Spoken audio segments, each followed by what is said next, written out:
स्वागत है बुलेटिन में आप सभी का। खबरों के साथ मैं हूं प्रीति बिष्ट। तो लखनऊ से बड़ी खबर है, जहां वेब सीरीज तांडव के खिलाफ मुकदमा दर्ज हो गया है। तो विरोध तो लगातार चल ही रहा था और अब हजरतगंज कोतवाली में मुकदमा दर्ज हुआ है और ये मुकदमा दर्ज कराया है सब इंस्पेक्टर अमरनाथ यादव ने। तो अमेजन प्राइम के कंटेंट हेड पर मुकदमा दर्ज हुआ है, साथ ही निर्देशक, प्रोड्यूसर और लेखक समेत अन्य पर भी मुकदमा दर्ज किया गया है और आरोप है कि इस सीरीज के जरिए धार्मिक भावनाओं को आहत किया गया है। तो अमेजन प्राइम पर ये वेब सीरीज रिलीज हुई है। जब से ये वेब सीरीज आई है उसको लेकर बवाल लगातार है और ये आरोप कि इस वेब सीरीज का जो कंटेंट है वो लोगों की भावनाओं को, हिंदुओं की भावनाओं को ठेस पहुंचाने वाला है। तो अब ये मामला कानूनी चौखट पर भी पहुंच गया है। हालांकि खुद सूचना एवं प्रसारण मंत्रालय ने भी इस पूरे मामले का संज्ञान लेते हुए जो तांडव की टीम है, जो अमेजन प्राइम की टीम है, उसे तलब किया है। तो अब उनसे पूछताछ होगी या जो भी सवाल जवाब किए जाएंगे। बहरहाल इन सबके बीच मुकदमा भी दर्ज हो गया है। राजीव सिंह हमारे सहयोगी लखनऊ से हमारे साथ जुड़ गए हैं। तो राजीव, विरोध तो हो ही रहा था और अब कानून की चौखट तक पूरा मामला पहुंच गया।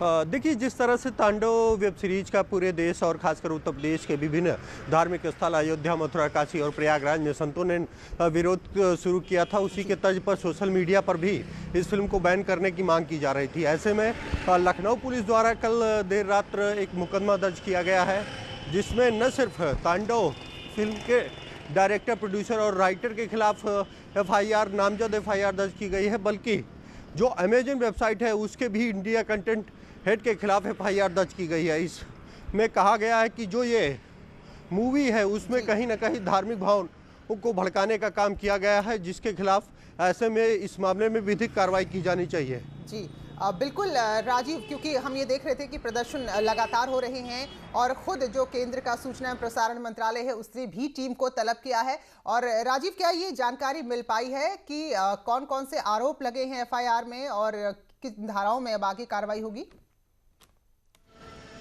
देखिए, इस तांडव वेब सीरीज में जो आरोप लगाया गया उसमें सबसे प्रमुख आरोप ये है कि इस फिल्म में कहीं ना कहीं धार्मिक भावनाओं के साथ साथ जातिगत भावनाओं को भी भड़काने का काम किया गया है। इस फिल्म में जो प्रधानमंत्री के रूप में व्यक्ति दिखाया गया है उसके द्वारा भी अशोभनीय आचरण करने का आरोप लगाया गया है और साथ ही साथ महिलाओं के अपमान का भी एक गंभीर आरोप लगा है।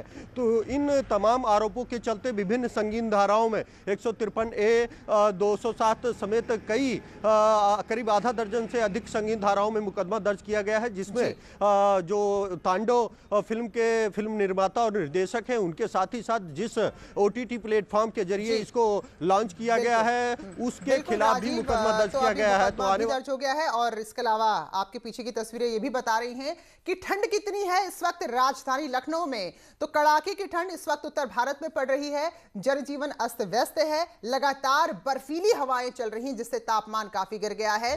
तो ऐसे में अगर कल के दिन की बात करें तो रविवार का दिन था, तो अमूमन लोग घरों से बाहर निकलते हैं, लेकिन कल लोगों ने घर में ही रहने में अपनी भलाई समझी, क्योंकि इतनी भीषण ठंड थी, इतनी तीखी हवाएं चल रही थी कि लोगों ने जब तक जरूरी काम नहीं था घर में रहना ही उचित समझा है। इसके अलावा कोहरा जो लगातार मुसीबत बना हुआ है, विजिबिलिटी काफी कम है, ऐसे में हादसे भी बढ़ रहे हैं और सड़कों में गाड़ियों की रफ्तार भी कम हो गई है। तो शहरों में जगह जगह अलाव जलाकर लोग अपनी ठंड भगाने की कोशिश कर रहे हैं। तो तस्वीरें देखिए, कोहरा भी है, इसके अलावा जो हवाएं हैं वो बर्फीली है और इससे बहुत ज्यादा तापमान गिर गया है। तो राजीव सिंह लखनऊ से जुड़े हैं, हिमांशु हमारे सहयोगी आगरा से जुड़े हुए हैं। तो राजीव, अभी जब तस्वीरें हम आपकी देख रहे हो या जब आप बोल रहे हैं तो साफ पता चल रहा है कि वाकई में ठिठुरन वाली ठंड है इस वक्त। देखिए, यकीनन अगर मौसम विभाग के वैज्ञानिकों की माने तो उनका कहना है कि जिस तरह से पहाड़ों पर लगातार बर्फबारी हो रही है उससे कहीं ना कहीं जो ठंडी हवाएं हैं वो मैदानी इलाके की ओर चल रही हैं और यही कारण है कि राजधानी लखनऊ समेत जो तराई एरिया है, खासकर लखीमपुर, बहराइच, सिद्धार्थनगर समेत जो उत्तर प्रदेश के पूर्वी और पश्चिमी उत्तर प्रदेश के कुछ जिले हैं वहाँ पर घने कोहरे के साथ ठंड सर्द हवाएँ देखी जा रही हैं। उनका ये कहना है कि ये जो मौसम है अगले 24 घंटे तक इसी तरह बना रह सकता रहा है, तो ऐसे में न सिर्फ जो दिन का तापमान है उसमें एक बड़ी गिरावट देखी जाएगी, बल्कि जो रात का न्यूनतम तापमान है उसमें भी एक बड़ी गिरावट होगी। तो कहीं ना कहीं जो मौसम विभाग का ये अलर्ट है, ऑरेंज अलर्ट है, उसको लेकर राज्य सरकार ने, खासकर योगी सरकार ने भी स्थानीय प्रशासन को ये सख्त निर्देश दिए हैं कि जगह जगह जो प्रमुख चौराहे हैं वहां पर न सिर्फ अलाव जलाया जाए, बल्कि जो असहाय लोग हैं उनमें कंबल वितरण का भी कार्य शुरू कराया जाए। जी जी बिल्कुल। और हिमांशु हमारे सहयोगी आगरा से हमारे साथ जुड़े हैं। तो हिमांशु, धुंधली धुंधली सी तस्वीरें हैं और आपके पीछे भी यही धुंध सी दिख रही है, तो फिलहाल क्या हाल है शहर का और ठंड से निपटने के लिए प्रशासन की क्या तैयारी? जी बिल्कुल, 36 घंटे हो गए हैं आगरा में सूर्यदेव के दर्शन नहीं हुए हैं और ऐसा लग रहा है जैसे सूर्यदेव भी छुट्टी मनाने चले गए, संडे मनाने चले गए हैं। और टेम्परेचर की अगर बात की जाए तो आगरा उत्तर प्रदेश में सबसे ज़्यादा ठंडा रहा है और अधिकतम तापमान जो है यहाँ का 16 डिग्री के आसपास होना चाहिए था सामान्य अगर होता, लेकिन यह 12.8 डिग्री रहा, जो कुल्लू, मनाली, चंबा, धर्मशाला, शिमला जैसे पहाड़ी शहरों से ज़्यादा ठंडा रहा आगरा। कुल्लू, मनाली, शिमला में 16 डिग्री से ऊपर रहा टेम्परेचर और आगरा में 12.8 डिग्री रहा, तो बहुत ही ज़्यादा ठंडा है। और जब अधिकतम तापमान कम होता है तो लोगों को सर्दी का एहसास ज़्यादा होता है, क्योंकि दिन में लोग घर से बाहर निकलते हैं, रात में टेम्परेचर अगर कम होता है तो रजाई के अंदर रहते हैं, ज़्यादा एहसास नहीं होता। और अगले 3 दिन तक इसी तरह का कोहरा छाया रहेगा, यह मौसम विभाग ने भविष्यवाणी की है। तो फिलहाल 3 दिनों तक तापमान में लगातार गिरावट आती रहेगी और लोगों को सर्दी के टार्चर से राहत अभी नहीं मिलने वाली है। बिल्कुल हिमांशु, तो आप बता रहे हैं कि तापमान में कुल्लू मनाली को भी आगरा ने पछाड़ दिया है, तो जब तक बहुत जरूरी काम ना हो घर ही में रहें, हम ये अपने दर्शकों से कहना चाहेंगे क्योंकि बहुत शीतलहर है। अनिरुद्ध हमारे सहयोगी बाराबंकी से जुड़े हैं, तो अनिरुद्ध आपके शहर का क्या हाल है, क्या यहाँ पर तैयारी प्रशासन की?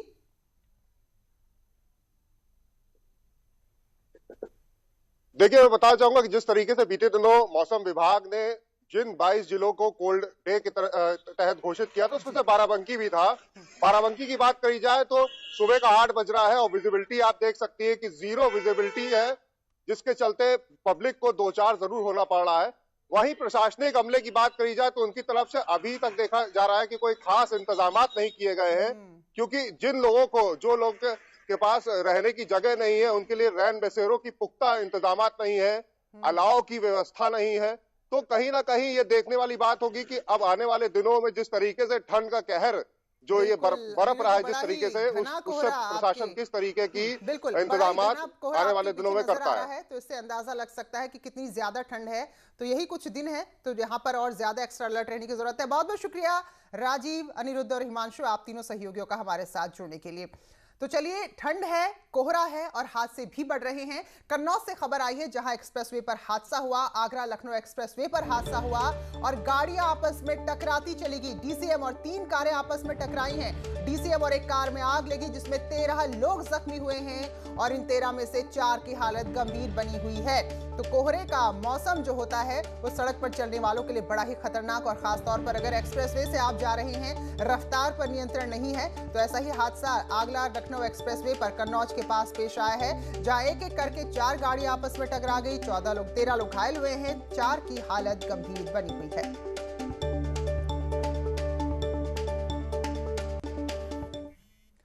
और अगली खबर भी हादसे की है और लखनऊ से एक खबर है जहां पिकनिक स्पॉट जंगल के पास हादसा हुआ है। तेज रफ्तार कार पेड़ से टकराई है। पुलिस ने ड्राइवर को जैसे तैसे कार से बाहर निकाला और उसे अस्पताल में भर्ती कराया गया है। तो पेड़ में टकराने के बाद गाड़ी इतनी बुरी तरह डैमेज हो गई थी कि ड्राइवर उसके अंदर ही फंस गया। पीआरवी और खुर्रमनगर चौकी के सिपाही मौके पर पहुंचे। कड़ी मशक्कत के बाद ड्राइवर को कार से बाहर निकाला गया। इंदिरानगर पुलिस ने कार में फंसे युवक को फिर अस्पताल में भर्ती कराया। तो पिकनिक स्पॉट रोड का ये मामला है। तो रफ्तार बहुत तेज थी जिससे कार सीधे पेड़ से जा टकराई और ड्राइवर कार के अंदर ही फंस गया। उधर पीलीभीत में सड़क हादसा हुआ और 2 युवकों की जान चली गई। ये दोनों युवक बाइक से जा रहे थे। रफ्तार काफी तेज थी जिसके चलते बाइक सवार अपना संतुलन खो बैठे और बाइक डिवाइडर से टकरा गई। हादसे में दोनों लड़कों ने मौके पर ही दम तोड़ दिया। तो यहां भी रफ्तार के चलते 2 लोगों ने अपनी जान गंवा दी। चलिए बात करेंगे एमएलसी चुनाव की। तो यूपी विधान परिषद चुनाव के नामांकन का आज आखिरी दिन है और आज बीजेपी के सभी 10 उम्मीदवार अपना अपना पर्चा दाखिल कर देंगे और आज के दिन खुद मुख्यमंत्री योगी आदित्यनाथ और बीजेपी के वरिष्ठ चेहरे आपको नजर आएंगे नामांकन के दौरान। बीजेपी ने एमएलसी चुनाव के लिए स्वतंत्र देव सिंह, डॉक्टर दिनेश शर्मा, अरविंद कुमार शर्मा जो पूर्व आईएएस है और हाल ही पार्टी में शामिल हुए हैं, इनके अलावा लक्ष्मण प्रसाद आचार्य, कुंवर वानुवेंद्र सिंह, गोविंद नारायण शुक्ला, अश्विनी त्यागी, सलिल बिश्नोई, धर्मवीर प्रजापति, सुरेंद्र चौधरी को उम्मीदवार बनाया है। तो 12 सीटों पर एमएलसी चुनाव होने हैं। समाजवादी पार्टी की बात करें तो उसकी ओर से 2 उम्मीदवारों ने शुक्रवार को ही अपना नामांकन दाखिल कर लिया था। तो आज अंतिम दिन और 10 उम्मीदवार बीजेपी के आज अपना पर्चा दाखिल करेंगे।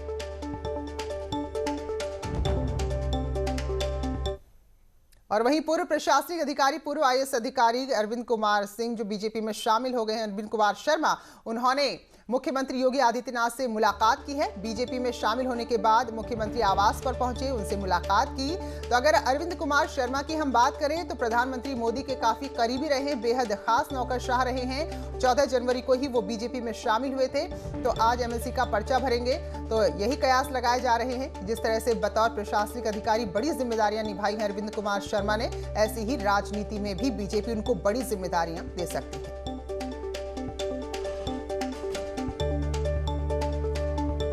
तो एमएलसी चुनाव का इंतजार है और इसके बाद बड़े बदलाव योगी मंत्रिमंडल में होंगे। काम के आधार पर कुछ का कद बढ़ सकता है तो कईयों के पर भी कतरे जा सकते हैं। कई मंत्रियों को प्रमोट किया जाएगा तो कईयों को डिमोट। तो कयास ये है कि हाल ही में बीजेपी में शामिल हुए पूर्व आईएएस अरविंद कुमार शर्मा को अहम जिम्मेदारी दी जा सकती है। तो क्योंकि अब 22 के चुनाव ज्यादा दूर नहीं है, ऐसे में जो भी फेरबदल होगा चुनाव को ध्यान में रखते हुए होगा और इसके लिए सरकार और संगठन के बीच चर्चाओं का दौर जारी है। सरकार में मंत्रिमंडल में फेरबदल जल्द ही होगा। विधान परिषद चुनाव के बाद योगी सरकार के कई कैबिनेट मंत्रियों या मंत्रियों के पर कतरे जाएंगे।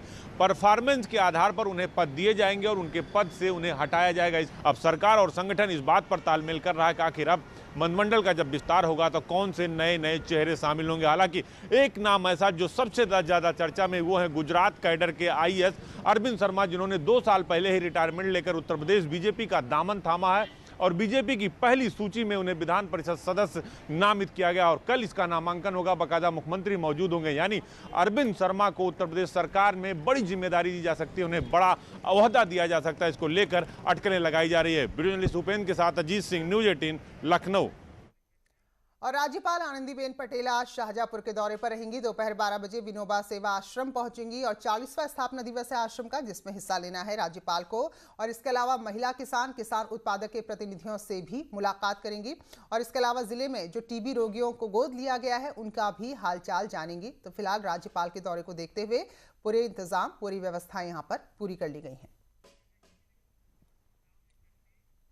और एनकाउंटर की खबर बस्ती से है, जहां बदमाशों और पुलिस के बीच मुठभेड़ हुई और शातिर लुटेरा अनूप पैर में गोली लगने के बाद घायल हुआ, जिसे गिरफ्तार किया गया है। इसके पास से अवैध असलहा और 11,000 रुपए बरामद हुए हैं। घायल बदमाश को जिला अस्पताल में भर्ती कराया गया है। तो बस्ती के नगर थाना इलाके की घटना है, जहां मुठभेड़ के बाद शातिर लुटेरा अनूप गिरफ्तार हुआ है। जो एनकाउंटर पुलिस और बदमाश के बीच में हुआ, तो फिलहाल इस घायल बदमाश को अस्पताल में भर्ती करा दिया गया है। और जो ये मुठभेड़ हुई है बस्ती के नगर थाना इलाके में हुई है, जहां पुलिस ने इस बदमाश को गिरफ्तार करने में बड़ी कामयाबी हासिल की है। तो लुटेरा है ये और कई सारी घटनाओं को अंजाम दे चुका है। तो इसके पास से अवैध हथियार मिला है और साथ में 11,000 रुपए भी इस बदमाश के पास से बरामद हुए हैं।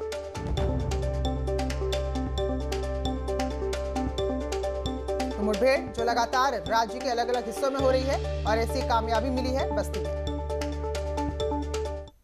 और एक बड़ी खबर, बड़ा अपडेट है अजीत सिंह हत्याकांड से जुड़ा हुआ। लखनऊ पुलिस ने डॉक्टर एके सिंह को पूछताछ के लिए नोटिस जारी किया है।